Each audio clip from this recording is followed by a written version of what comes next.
સુવિચાર. વિવાદોથી દૂર રહેવું સફળ માણસનું લક્ષણ છે. આપણા દેશના જ કેટલાક ઉદાહરણ લઈએ. સચિન તેંડુલકર, અટલ બિહારી વાજપેયી, ડૉક્ટર મનમોહન સિંહ, અમિતાભ બચ્ચન. આ લોકો સફળ કેવી રીતે થયા? શું સચિન માત્ર ક્રિકેટ રમીને સફળ થયો છે? ના, એને ક્રિકેટમાં મળેલી સફળતાને વિવાદથી દૂર રાખી છે. એ વિવાદ જગાવે એવા પ્રસંગોથી દૂર રહ્યો છે, એટલે તે સફળ થયો છે.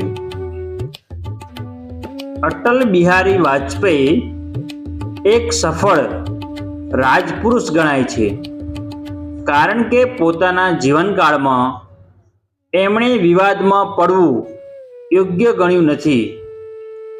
એવા જ ડૉક્ટર મનમોહન સિંહ છે.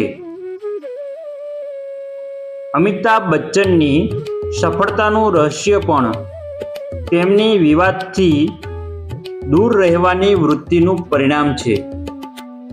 ઉશ્કેરાટની ક્ષણે મગજ પરનો કાબૂ, બોલવાની ક્ષણે શબ્દો પરનો કાબૂ અને ભાવુક ક્ષણોમાં લાગણી પરનો કાબૂ માણસને વિવાદથી દૂર રાખે છે.